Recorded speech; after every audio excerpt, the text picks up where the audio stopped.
Hello, sir. Well, hello. How are you? I'm doing well. How are you? I'm good. You have a shirt with a heart on it right now. Yeah, it's I'm repping my yoga studio right now. Oh, you heart yoga. Yeah. Have you been yogaing? I have since moving out to Minneapolis. It was always something that I wanted to do as a form of exercise because it's like I'm 6'5" and I'm not very flexible, and I always thought like that's something I should work on. Being 6'5"? The flexibility part, 6'5" part, unfortunately. It's not unfortunate. I like being tall, but Sure. yeah. So it's been bumpy. I've been off and on doing it, but there's a studio right down the street from where I live. So, and it was relatively new. So when we moved here, he like just started offering classes, and they were really small, and now it's kind of grown, and I've been able to kind of grow with the studio. So, yeah, it's really kicking my butt these days, but it's a great form of exercise. Are you noticing your flexibility improve? Like marginally, yeah. I think I can, when I bend down to touch my toes, I think I can like do it with more ease. And like, it's fun. Yeah. Like when I sit down and like put my legs out and try to fold over, you're supposed to be able to do that, I guess. And I'm like, I used to be like 90 degrees and now I'm like, I don't know, 80 degrees. So yeah, it's a very gradual process. I have a fact for you taken from Tim Ferriss's podcast's guests, which is the metabolic rate of connective tissue that controls flexibility is like a fifth that of muscle tissue. So like if you are trying to get stronger, you can get strength increases pretty fast because like your muscle tissue turns over so fast. Like I think it's like every 30 days, like all your cells are replaced. Possibly that's the replacement rate. Yeah. But like your ligaments and tendons are like, 180 days for the same thing. Yeah. So it's a slow thing. That's the other side effect I've noticed is like just feeling stronger overall. Like, I don't know, just my arm, like there's a lot of, and it's full body workout, because you're working legs, arms, the whole thing with just basically your own weight. And, yeah, I've felt that for sure. I think I could stand to lose a few pounds too. And I think that'll probably happen just because I come out of there completely drenched and like I've obviously been burning some calories. So nice. Cool. So what's new in Dripland? New in Dripland. Lots going on. Did your marketing site refresh? I feel like the root landing page looks different than it used to. I think so, yeah. Or at least they're running an A/B test. I think they've been testing it for a while. And yeah, I've taken a peek at that. I'm not directly involved in the rollout of that because it's kind of handled by the marketing team now. But yeah, it looks really great. I love the visual refresh they've done. And I think there's testing some new things on the pricing page, like whether to show I think we've now hidden the calculator on the enterprise plan. So it's like, if you're above a certain level, just contact us for pricing. So there's definitely doing a lot of experimentation on that side. Yeah. And on the product side, yeah, a lot going on. It's funny. Yesterday I was just sitting back and looking at kind of reviewing what everybody's working on. And we had like 28 issues marked as in progress. Wow. So that's crazy. I posted something in Slack and I was like, hey guys, let's, I know we all like to move fast. Let's try to bring some of these to completion before starting anything new. This was it was starting to stress me out a little bit, like feeling like things are getting a little bit out of hand.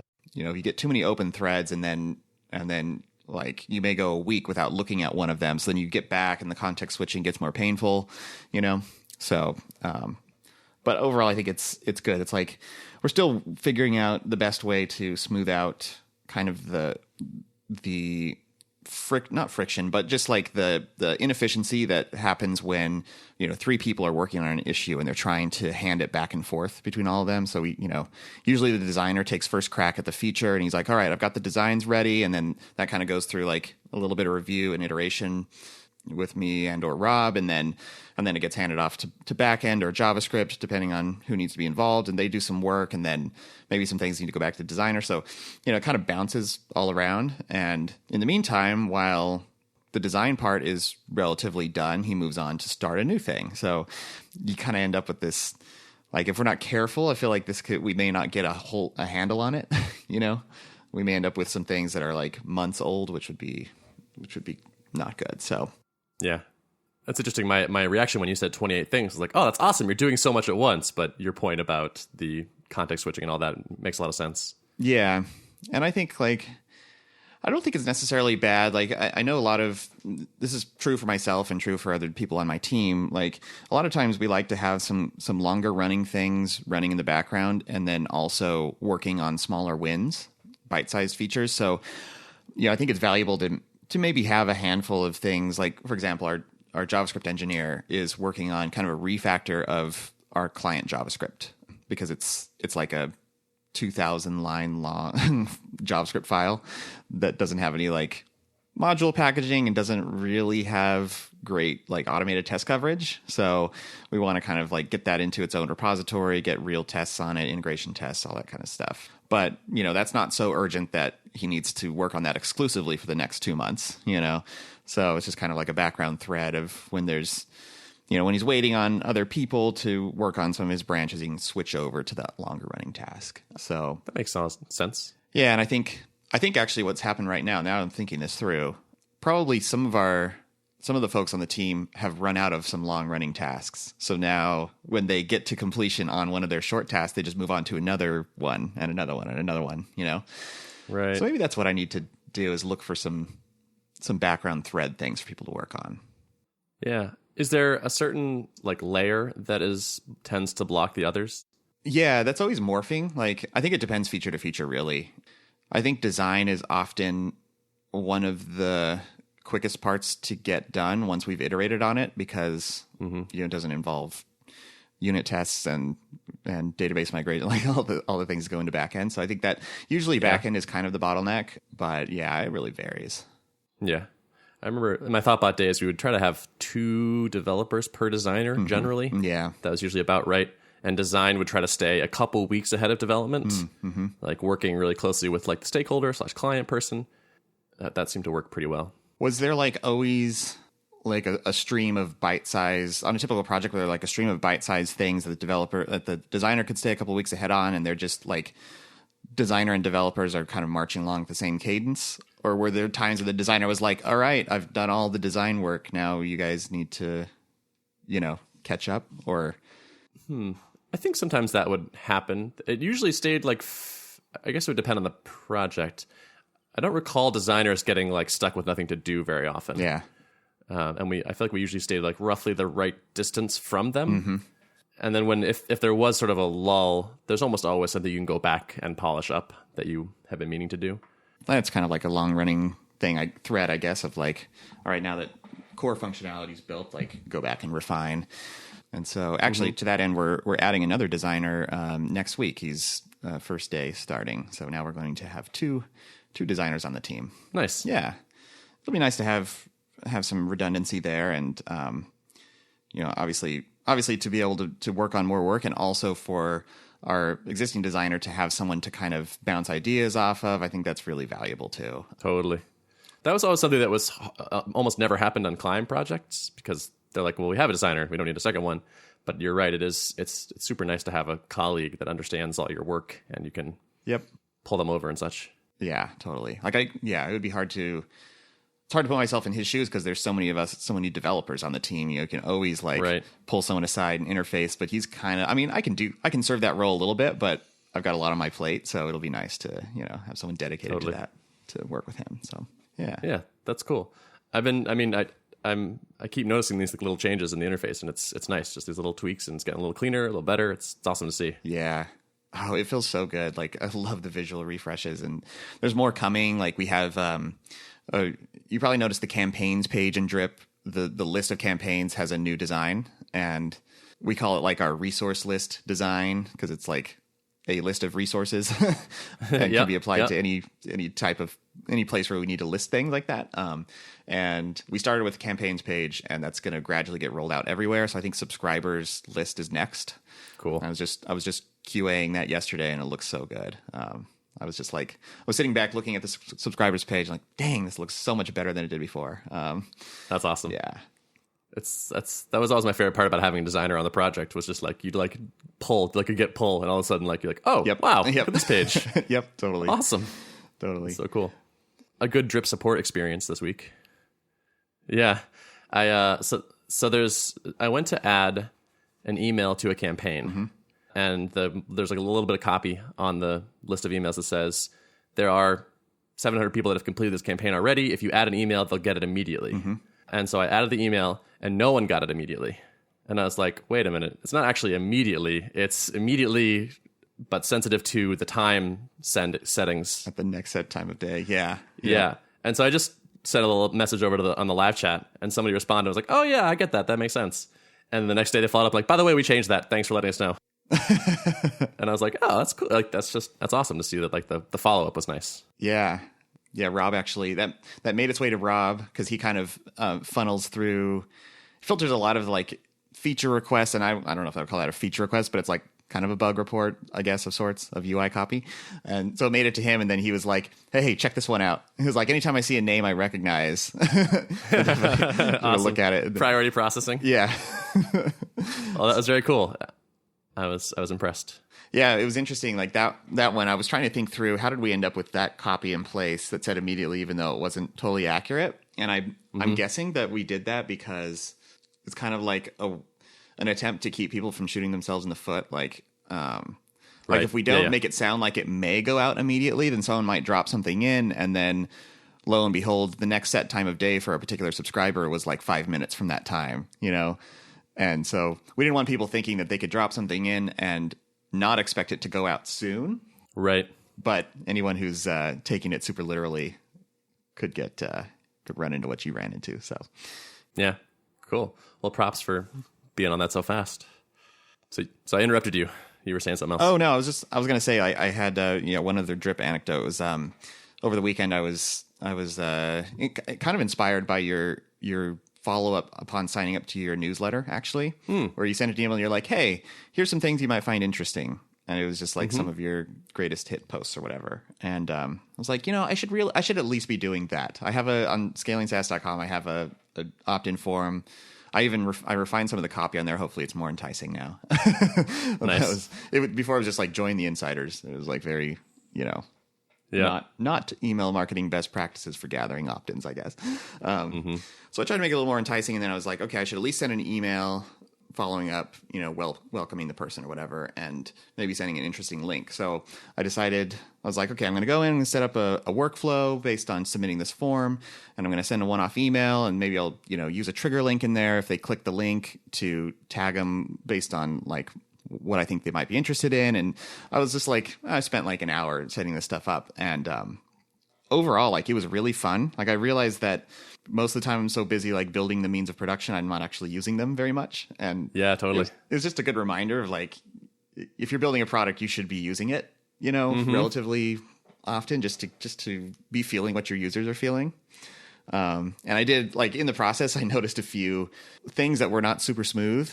Awesome. And fortunately, I have access to the backlog, so I filed a few issues Monday morning when I got to work.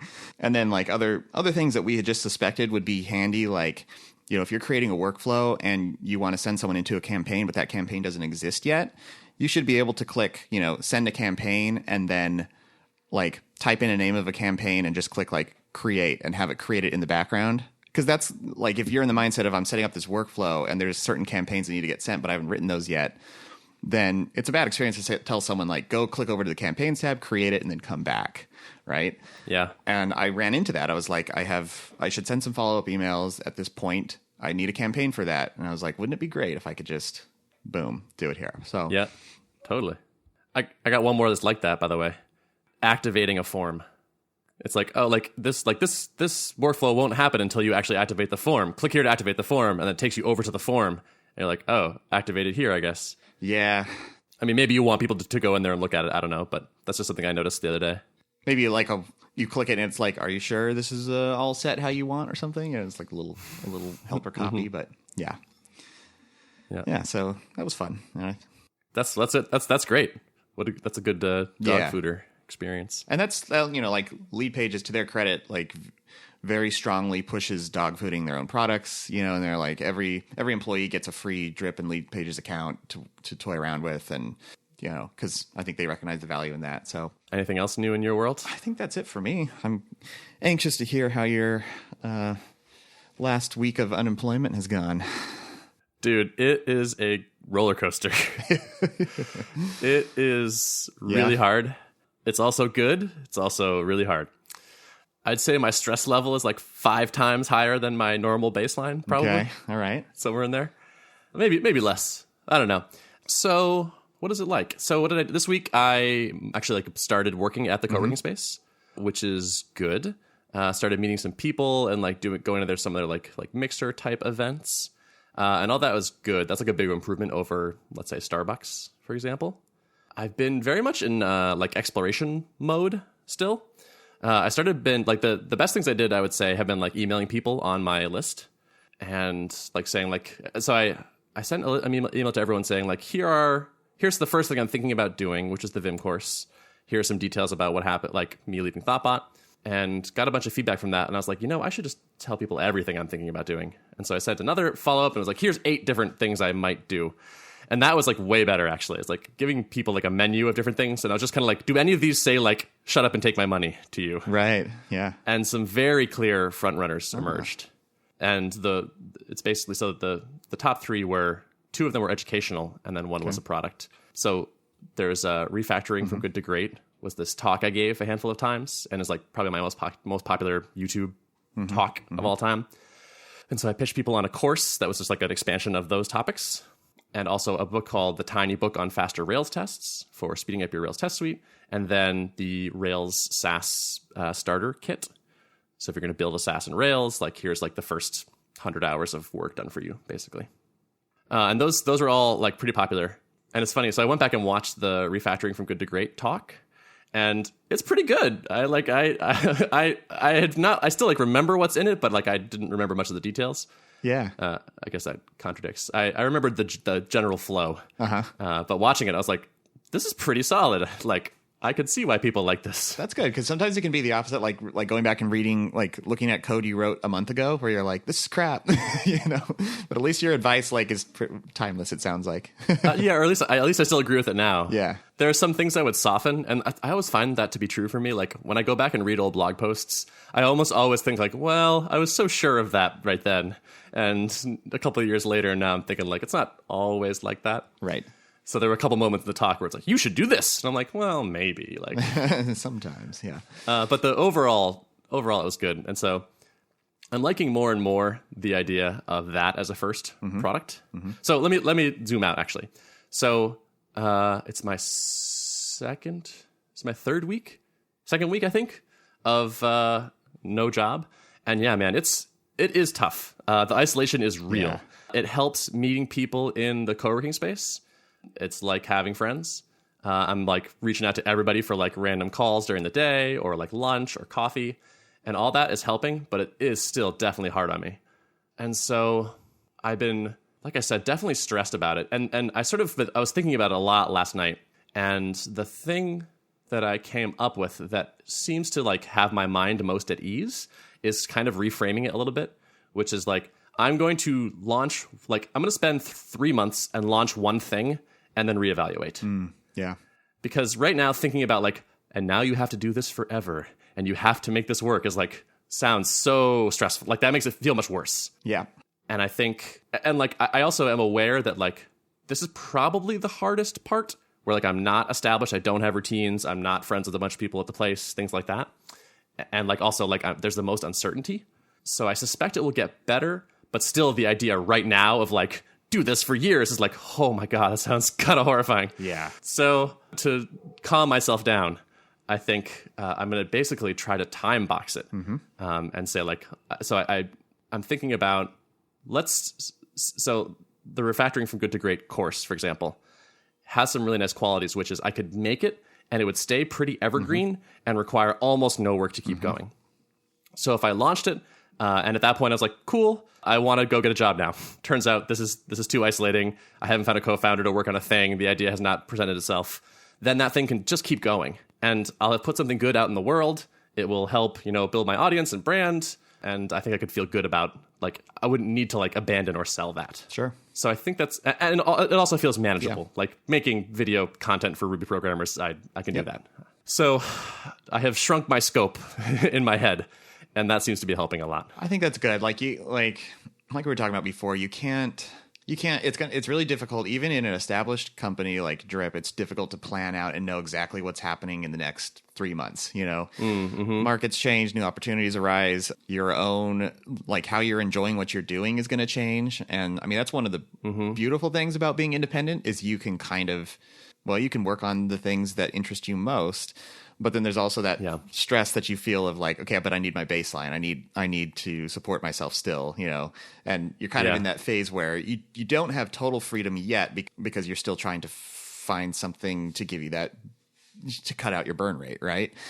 So yeah, I think that's a healthy thing though, to think of it in temporary terms and even give yourself like a deadline, like deadlines can be toxic, but they could also be really powerful motivator. And yeah, for sure. Yeah, I think it totally makes sense to say like by this time you need to have this product to a certain point of completion, and right. I think it's going to only have positive benefits on you. I think so too. Yeah, I like the power of a deadline to make you cut scope and focus and get stuff done. Although, like I have committed publicly to deadlines before and then just watched them blow by me at 60 miles an hour. So it's no guarantee. But it would probably help. You could start with a private deadline too, and then as soon as you're like, once you kind of like get into a little bit and realize whether it's realistic or not, then you can commit more publicly or something. Yeah, totally. That's a good idea. Yeah, I mean, I'm just gonna keep diving into the personal because that's where we are right now. But so I've been thinking. So I've been thinking a lot, as you might imagine. And when I was leaving Thoughtbot, I was feeling, and I probably said on the podcast, that it felt like a good time to do this. Because I was like relatively unencumbered, like single and no dependents. And I'm actually thinking that now might not be actually the best time for me to start a thing, like to go off on a really difficult adventure because I am unencumbered. Like I think so. I'm such a relationship person. Yeah. Like I get energy and ability from people. And so like I don't have a business partner or a romantic partner. And so it's like just Ben doing his thing on his own. And if I know one thing about me, it's that that's not where I shine. It's like when I'm part of teams that I do well. And so I wonder if the timing actually is not good. Actually, maybe is the opposite of good for that particular thing. Yeah, I could. There are arguments in favor of relationships and marriage. I think Rob and Sherry have done a number of Zen Founder episodes on this kind of, and I was on one of them. I think Rob interviewed me about like how my marriage has helped Ben like a superpower or something like, or just has helped me in my entrepreneurial journey. And there's like lots of benefits of having like another person who to lean on and all the benefits that come with having a close relationship like that. So yeah, I could see that. I wonder, have you actively pursued a co-founder for your near-term endeavors? A little bit, yes. I'm actually talking to somebody later next week who's a good friend of mine. I don't know if it's going to be the right logistics, but yes, I am looking for that. But yeah, so that's like a possibility I'm open to. If I could find somebody that wants to be like, I don't think I want to do a remote thing. So it's like if I could find someone that is in Boston or wants to be in Boston and wants to do this thing, that definitely changes the calculus for me quite a bit. Yeah, I've also recognized the power of having someone else, having a co-founder, because like I'm trying to imagine doing Drip without Rob, and like we, so many of the decisions we make together, and we often say this when we're talking to people internally or new candidates, whatever, when people are trying to ask like, how do you guys run product? What's your dynamic? And it's like, I think it'd be difficult for either one of us to imagine making decisions on our own, because we tend to come up with like, you put two of us in a room and the it's better than a 2x improvement on the solution that comes out, because it's just where one person doesn't think of something, the other person, thinks of it. And you can kind of, I don't know, you share workload too. I mean, that's a big part of it to know that like, I'm going to be heads down on this part. And meanwhile, marketing has not completely halted because, someone else is driving that. So I think it's like really common especially in the micropreneur space to like want to go solo, do it alone. And I don't know if that's, I mean, I think it's totally fine to do that for a while and to try it, but I just don't know if that's, some people kind of romanticize that. And I think it is important to know like the downfalls of that. Mm-hmm. Yep. And for me in particular, that's extra true. I'd say one of my weaknesses is like overwhelm, I guess. Also, that like a project just like feels like it's too big or like I can't see how to start, and it's just like I'm gonna do nothing for a little bit and check Twitter. But when I'm with somebody else, it's like I'm better at tamping that down. Mm-hmm. It's like, all right, well, we're both here, we got to get something done. Like, what are we gonna do? Yeah. Do you have? You said you have mastermind a group that you? Yes. Yeah. Yep.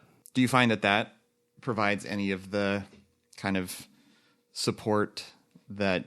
Because I think a lot of people treat that as kind of like a substitute co-founder, you know? Yeah. Not yet.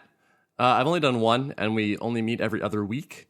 So I don't know. I don't think that's going to be enough. Like, it'll probably help a little bit. But like, I'm like a, let's be in the same room kind of person.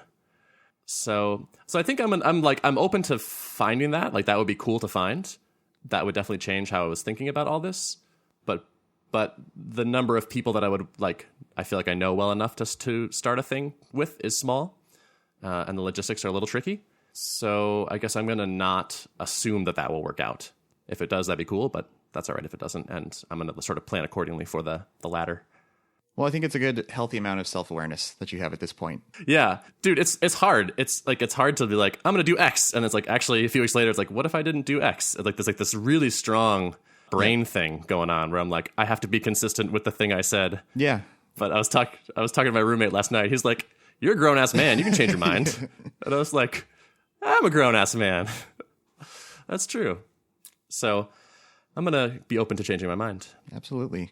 I mean, I think without that level of awareness, like certain people would end up in the situation, they'd be like, find themselves, depressed for a long stretch of time and not realize why. And I think you're already ahead of the curve because you've realized like, okay, there are these parts of my personality that are kind of in tension with the work situation that I'm in right now. So one is like always looking to actively combat those. And it, you may find that it works out if you, with enough things in place, with maybe it's a combination of them, mastermind, co-working, whatever, this podcast, hopefully, So yeah, but I think it sounds like you're on the right track.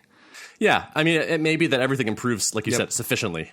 And a couple weeks from now, I'm like, oh, never mind. Actually, I'm feeling fine about it. I'm going to keep, going down this path of, company or bust. But we'll see. But I appreciate the openness here on this forum too, because I think it's something that potentially people wouldn't talk about. They would see it as like not wanting to look like they're about to change their mind or weakness or something like that, which it's absolutely not. It's these are the real things that most people deal with and maybe just don't talk about. So yeah, thank you. I appreciate that. And that was before this call. I was like, what am I going to say? Like how rosy do I want to paint? Yeah, because it's tempting to just be like, oh man, it's going great. I made some progress on all these things, and like brush all that other stuff under the rug. But it didn't feel honest. And I was like, I think just being as open as possible makes a good podcast. That's like one of my guiding principles. And speaking of which, like just people on Twitter are so nice to me. It's kind of amazing. And my newsletter and stuff, it's just, I just got like, I don't know, a lot of people reaching out saying, congratulations. I learned so much from you over the years. It's awesome to see you doing stuff. I'm sure you're going to do great. And and other people saying like explicitly, like, I imagine this is going to be kind of tricky. So here are some things that helped me when I was in this phase. And it's awesome to have that. Absolutely. You definitely have a community that has your back. Sure, there's definitely a lot of toxicity on the internet. Yeah. Yeah. There's bad things out there, but the good stuff seems to be finding its way to me mostly. And somebody said, I said that like, everyone, like, you're also nice to me. I really appreciate it. And someone responded, well, you're nice to people. And I was like, oh, yeah, I guess I am usually nice to people. Kind of like, yeah, it's like fundamental golden rule stuff, Yeah. And I hadn't thought that maybe, like, my perception of that was like, I'm lucky. Like the fact that people are nice to me is a function of luck and good fortune. And he was like, kind of like, no, you have an input into this equation. And I was like, oh yeah, I guess that makes sense. Yeah. Conversely, like haters attract other haters, and the people who are negative all the time, and everything's wrong in the world attract that community, So Yeah. So yeah, I mean, it's those folks like that. So like, thank you if you did do that, and thank you, Derrick, for your support. Like, it all helps. Also, by the way, holy shit, health insurance is expensive. Yeah, it is. It's kind of crazy. So I'm gonna do Cobra for a little bit, which is where you can like keep paying for your old company's health insurance, and like just the medical part is like $650 a month. And that's with like no dental or vision. It's like, wow. I'm bumping into all these things that my old employer paid for. It's like, wait a minute, hold on, I have to pay for this now? Yeah, it is. It's crazy. Hopefully someone solves that problem in a definitive way. For sure. Yeah, that would be nice. If only there was some sort of single thing that paid for everything. Oh man. Yeah. Although I think technically I qualify for like low income health insurance in Massachusetts at this point. I don't know like how long, I don't know like how they check up on that, or like when you need to tell them your income has exceeded the rates or whatever. But like my income is 0 right now. So it's like, I think I can get the cheapo, I have no money health insurance. I guess, maybe. Is that disingenuous? I don't know. Probably not. It aligns with the phase you're in right now. I don't know. So yeah, health insurance. How about that? That's always fun. Those are the parts that are the not fun parts to deal with. Yeah, and that's like a classic example of a thing that I feel like if I were doing it for me and somebody else, I would like feel better about that. When it's just for me, and like I can't offload any of the things, and like I'm the only one that benefits from it. It's just like, this is just such a slog. Going through the state health insurance website, which is predictably awful. Oh man, I don't know how they end up with the worst software at the government levels. Like what's breaking down so badly? Probably a lot of things. Yeah, I would say Massachusetts websites are not terrible. It's like the federal ones that are really where it hurts, but they're not awful. I renewed my passport recently, and the State Department passport status form is like it's hilariously bad. It's kind of amazing. It's like they're like, when you like fill the form and click submit, like their like flash message of like, we got your like success, like here's some data, is red. Oh man. It looks like, and it's like, oh god, something's wrong. And it's like, I'm just telling you that everything's right. Yeah, it's amazing.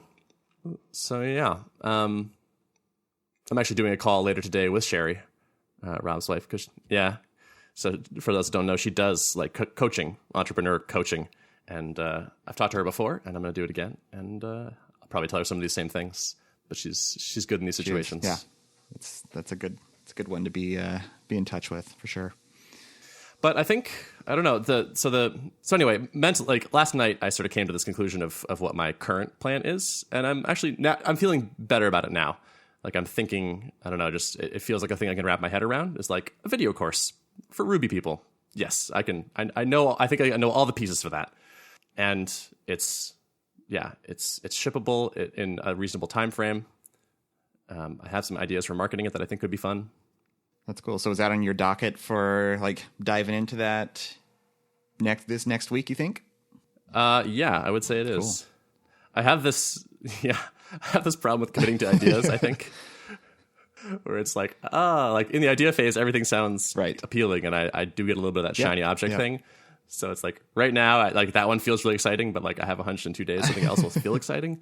But I got to get over that. Yeah, I mean, I need to get better about picking a thing and executing it. But it's fine to do that in the idea phase. You just don't want to stay in that phase for too long, especially where you're at right now. Yeah. I imagine it will only increase your stress level. So yeah, for sure.